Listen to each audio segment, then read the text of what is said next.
This is the SS Badger. It's the last of the coal-powered ferries in the Great Lakes, and one of the last coal-powered ships in regular use in the world. Once a day from May to October, it carries cars and passengers back and forth between Manitowoc, Wisconsin and Ludington, Michigan.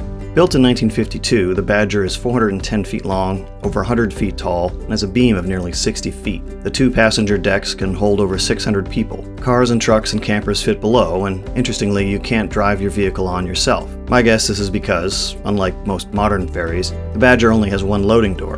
Larger vehicles have to be backed in, for example. Smaller vehicles, like my Miata, turn around inside the ship. This makes loading them on and off reasonably quick. Not as fast as a modern double-ended ferry, perhaps, but faster than narrower, smaller ferries with just one door. What makes the Badger unique is where it gets its power: coal. Approaching the dock and when you're on board, the smell is unmistakable. It's not overwhelming, but it's always there. Coal is the dirtiest of energy sources, and the EPA was none too pleased with the Badger's pollution. Specifically, coal ash, which up until recently the ship was just dumping into Lake Michigan. Now, in what seems like a win for everyone, the historic ship has a more efficient combustion process, so it creates less ash overall. What ash it does create is kept on board, offloaded in Ludington, and used to make cement.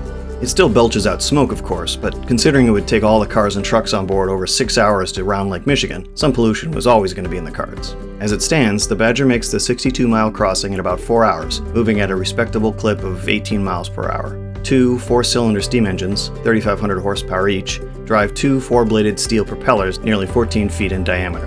As soon as you step on board, you can feel the machinery in all its motion vibrating through the decks. Once I'd recorded the video you're watching, I found a quiet spot to sit and enjoy the crossing. I love a good boat trip, and despite having made trips on a variety of ferries over the years, this was unique. The soot-covered steel, the steam engine vibrations, those would have been interesting enough. But it was the water that was the most fascinating. The Great Lakes are big. One would say, great.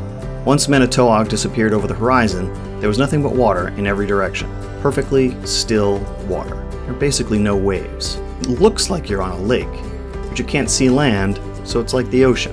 It's an incongruous mix. Eventually, though, land popped up again on the opposite horizon, the sandy dunes of western Michigan. Slowly and slowly they got bigger and bigger, until the ship was embraced by land yet again. The Badger is, charmingly, a local celebrity.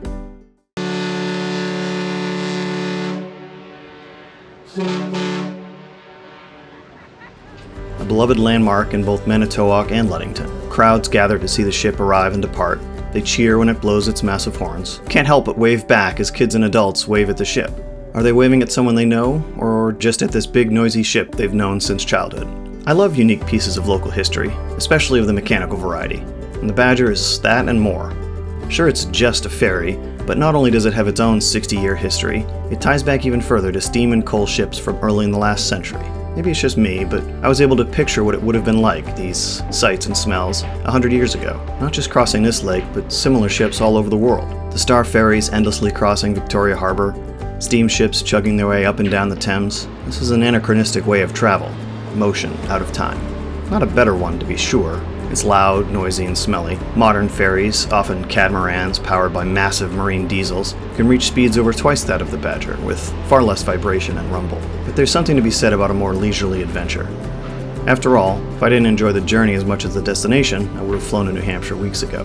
So after a relaxing and uneventful trip across Lake Michigan, I was reunited with my car on the shores of Ludington. I headed north for a bit to spend the weekend with my cousin and her family. Absolutely delightful all around. Thanks for watching.